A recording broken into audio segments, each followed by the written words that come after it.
So I was reading stories of healing this week.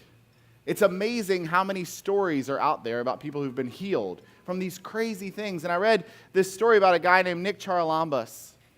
And this is a story that he was recounting recently of a situation that happened to him in 2015. Nick was a guy in his 40s. And he said if you had seen him, you would have thought he was someone in his 90s. He said he was hunched over on a walker, barely able to move. It would take him an hour to get from his house out to his car. And he had gone to doctor after doctor after doctor after doctor, and every doctor he went to said, "I'm sorry, we simply can't find out what's going on." And he said, "Clearly there is something wrong with me. Can somebody figure out what's wrong with me?" And he finally got to a doctor that told him he had a rare blood cancer. Terribly rare blood cancer that was taking him down and almost completely debilitating him. And he had asked people at work and lots of people to pray for him and all these people in his community, but nothing was happening. Nothing was working for him. He was getting sicker and sicker.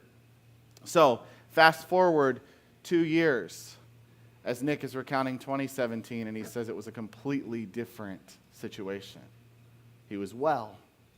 He was healthy. He's walking around and things are moving. And he remembers sitting with his doctor and saying, "How did we get from here to here? How did this movement happen?" And his doctor said that chemo that we thought would never work started working. The experimental drug that we put you on, that we said, "Hey, this is super experimental and has all these side effects and there's no way that it's going to work," started working. And then he had a stem cell transplant, which they said, "Hey, we don't think this is going to work," and it worked. And oddly, I thought part of Nick's story, this was odd, the doctor said, "So I can't scientifically explain what happened to you." Now, I find that odd because they did all of these things and those things started to work. Now, I've heard stories like this over and over again. Stories of people who were sick and people who get really well, and there's this question of how did they get well? Was it all science? Was it all medicine? Did that take care of it? Or did medicine have no part of it and it was all God? So if the question is, was it medicine or whether it was God for Nick, my answer is yes. Yes. There's something interesting that happens in the life of the church. And it's fascinating to me that this is still a conversation. And if you Google, you see this conversation. This dialogue of faith, of science and faith. When it comes to medicine and healing. Well, is God the only healer? Is medicine the only healer, and does God not still do anything today? We've been in a sermon series now for 4 weeks where we've been diving into this conversation on faith and science. And if you missed the first 3, I want to encourage you. Those videos are all out there. You can go watch them. The first week, we talked about bodily resurrection and what does science say and what does faith say. Then we talked about creation and evolution. And last week, we talked about caring for the environment. And actually, today, right after worship, we're picking up trash in the neighborhood if you want to help out with that as a way of caring for our environment. But I've been in this series about faith and science. And it's interesting, when I first thought of this topic, I thought, well, nobody really has this conversation about medicine and faith anymore and who's doing it. But I got to tell you, there are many people who are still having this conversation. Where is God in the midst of healing? I found myself in this situation more than once, where I've been sitting with somebody in the hospital. They're really sick. Things are really, really not good. And it gets to that point where things are really bad and they start to pray. Right? They get to that point where things are just too hard and the medicine doesn't seem to be working, or the side effects of the medicine are so bad. And folks start to pray, and then they ask the question, why isn't God healing me? Why isn't it happening for me? And maybe somebody who was sick just like them got better. And they live in this constant dialogue and this constant wrestling of, does God actually heal? Can that still happen? So today, I want to live in the tension of faith and medicine. And when I say tension, I don't want you to think of tension as a bad thing. I want you to think of tension as partners, collaborators, a whole picture, both and. So I want to start doing a bit of celebrating this morning about our medical community. If you are in any way working in the medical community, would you just stand up? In any way. Thank you. I want to start by saying thank you. I have sat in hospital room, in doctor's offices with people, and I want to say the work that you do is absolutely incredible. Friends, nearly every day we can find a story in the newspaper or a story online about some amazing medical marvel, right? Some amazing thing that doctors have done to bring healing to someone, some amazing thing that's accomplished. I am constantly amazed when I hear of someone who has a rare form of cancer who's in remission. I am amazed when I hear of someone who has a baby in utero that has a hole in their heart and they can fix the hole before the baby's born. Or they can do surgery right afterwards and the child is okay. I am amazed when the medical community can help someone who has an illness like HIV/AIDS take care of that now. I am amazed at our medical community. I want to celebrate that. And friends, make no mistake, faith and medicine have been living in this beautiful world together for so long. I went to Korea a few years ago. I was in South Korea and I went on this trip. And we visited hospital after hospital after hospital in South Korea. Guess who they were all started by? The church. Mostly the United Methodist Church. But the church over and over again, because the church saw this need to go into communities and create places where medicine could be practiced safely, where people could heal and be taken care of. For over 2,000 years, people in the name of Christianity have been standing up to help people who are sick and who are dying. That's not a new story, friends. And I want to take us this morning to Luke chapter 17 and look at one of these healing stories, one of these healing concepts. So I want to read it to you this morning and then we'll talk about it a bit. It says, "Now on his way to Jerusalem, Jesus traveled along the border between Samaria and Galilee. As he was going into a village, 10 men who had leprosy met him. They stood at a distance and called out in a loud voice, 'Jesus, Master, have pity on us.' When he saw them, he said, 'Go, show yourselves to the priests.' And as they went, they were cleansed. One of them, when he saw that he was healed, came back, praising God in a loud voice. He threw himself at Jesus' feet and thanked him, and he was a Samaritan. Jesus asked, 'Were not all 10 cleansed? Where are the other 9? Has no one returned to give praise to God except this foreigner?'" Now I want to paint a bit of a picture for you about this story. This is a miraculous story. It's an incredible story. Jesus is walking along on his way to Jerusalem. The disciples are with him. And all of a sudden comes 10 people with leprosy. Now, if you don't know much about the first century, leprosy was this disease that no one wanted anything to do with. It was a visible illness. When you walked out, people knew you were sick. And many people with leprosy, they would put out of the society, out of the culture. They would say, "Get away, you're not welcome here." They had their own leper colonies and places where people would go.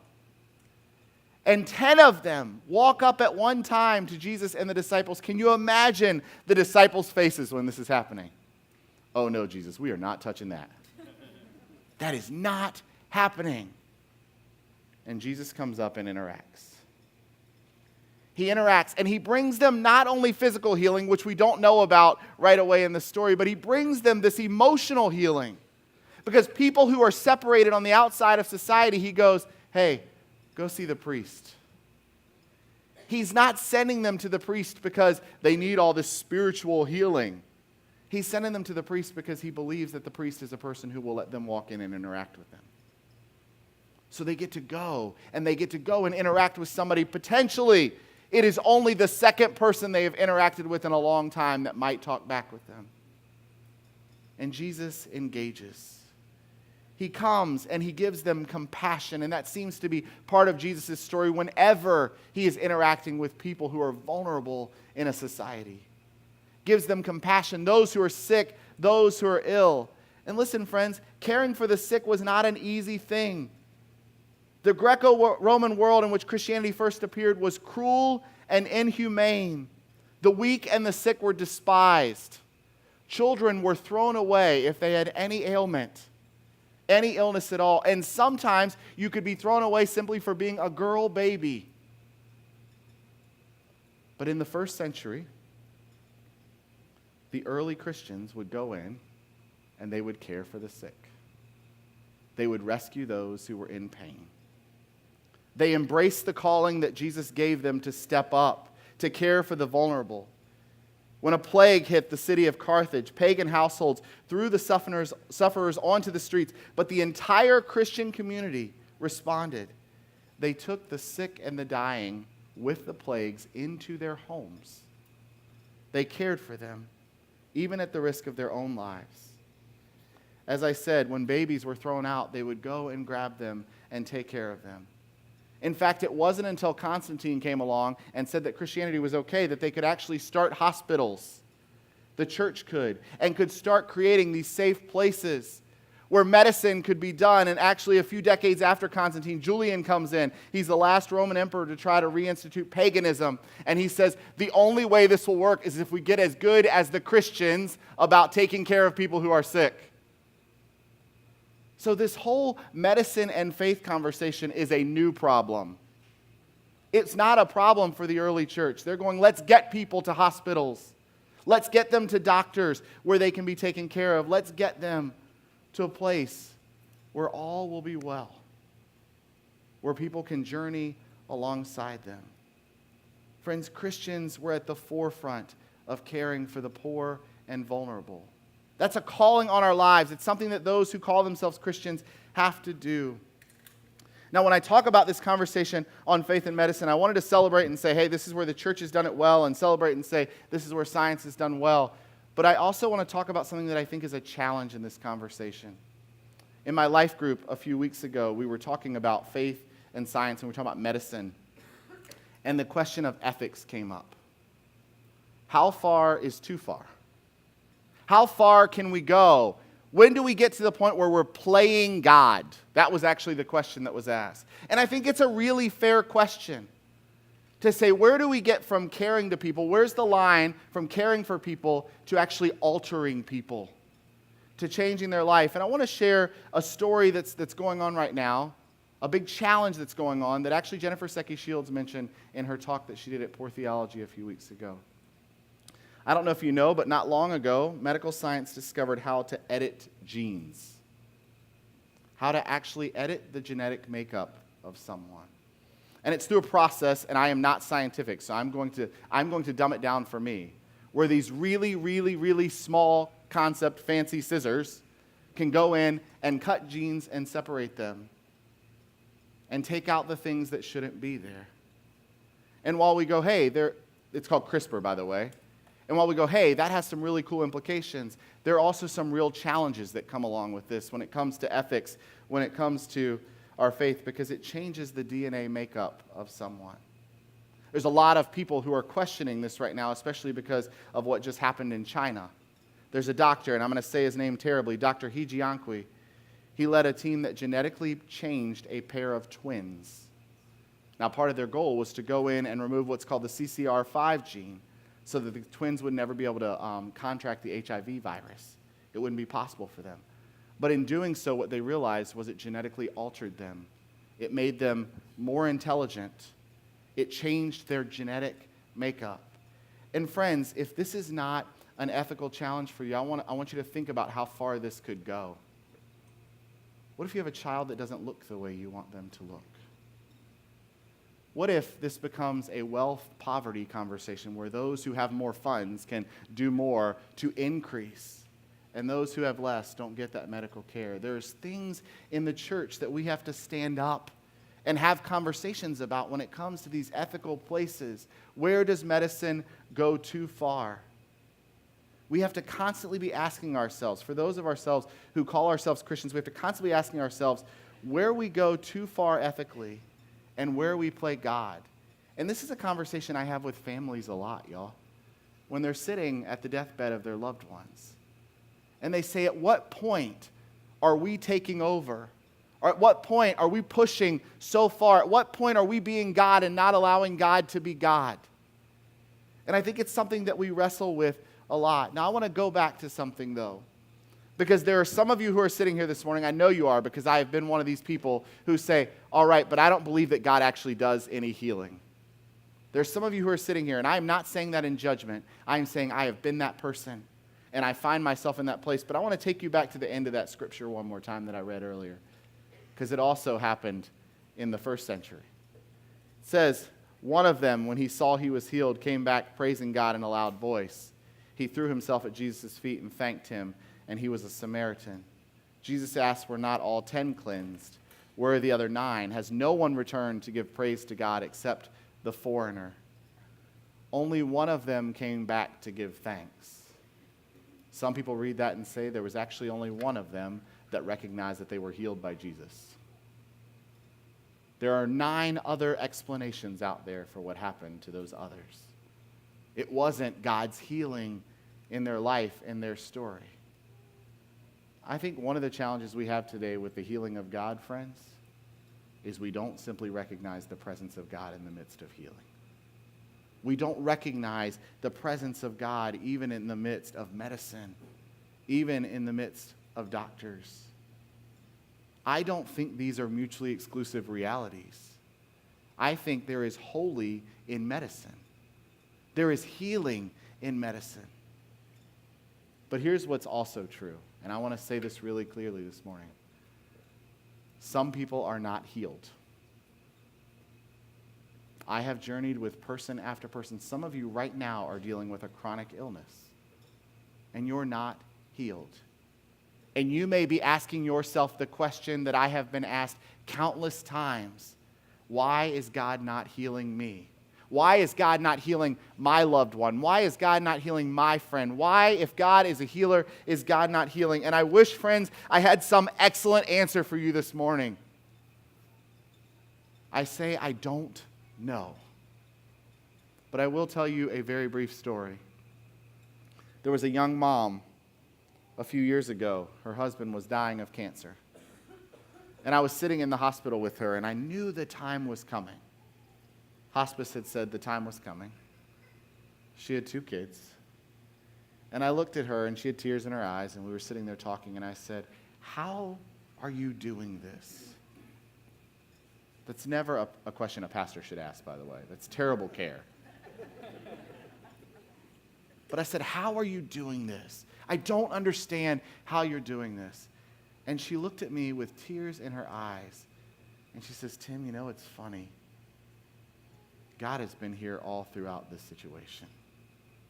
She said, I believe with all of who I am, it is God who is carrying my husband right now. And it is God who will love him when his body wears out. It is God who will be with him and God who will be present with him. And I was like, you are my pastor right now in this moment. Right? I am not being your pastor. You are my pastor who is saying that part of the healing is simply God being present in the midst of the reality. And for her, it was a powerful, powerful moment. Now, there are things that the early church did that the church today can do as well. The early church did something really big. They built these hospitals, and then they encouraged people to go to them. So if you have people in your life who have a sickness, who have an illness, and they're avoiding doctors, which you know how many, let me say it, how many of us men do? Like, let me name that. Women do it too, but men do it really badly. Encourage them to go to the doctor to seek medical care. Y'all, give blood. You know how important that is? What an impact that is? Volunteer at a hospital. Go in and say, hey, I'm not a doctor. You don't want me in the operating room, but I can sweep. I can help people find their places. But do something. Don't sit back and simply say, well, that's their job. That's what they're paid for. You know what the church has been really, really, really good about? Caring for the sick. Let us continue to do that. Let us not put up these walls between medicine and faith and say, well, it's either God or medicine. For goodness sakes, God can use medicine. But let us encourage our friends and our loved ones to use it as well. Friends, the goal of this sermon series is not to make us all scientists. As you can tell about my CRISPR story, I'm still not very good at it. The goal of this sermon series is to help us figure out how to have dialogue about things that matter. Dialogue about things that matter to people. And to stop being the church that shuts down on people when they start to talk about something that we're uncomfortable with. To stop being the church that says there's no place for science in our conversation and it shuts down 80% of the world. Friends, the goal of this series has been for us to think about what our own faith is and what we think about these things and how we interact with these really, really important things. It would be really, really sad to me if we left this sermon series and said, well, wasn't that nice?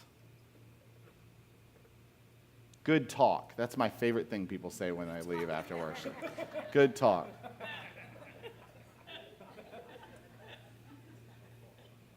Don't say it after worship today either.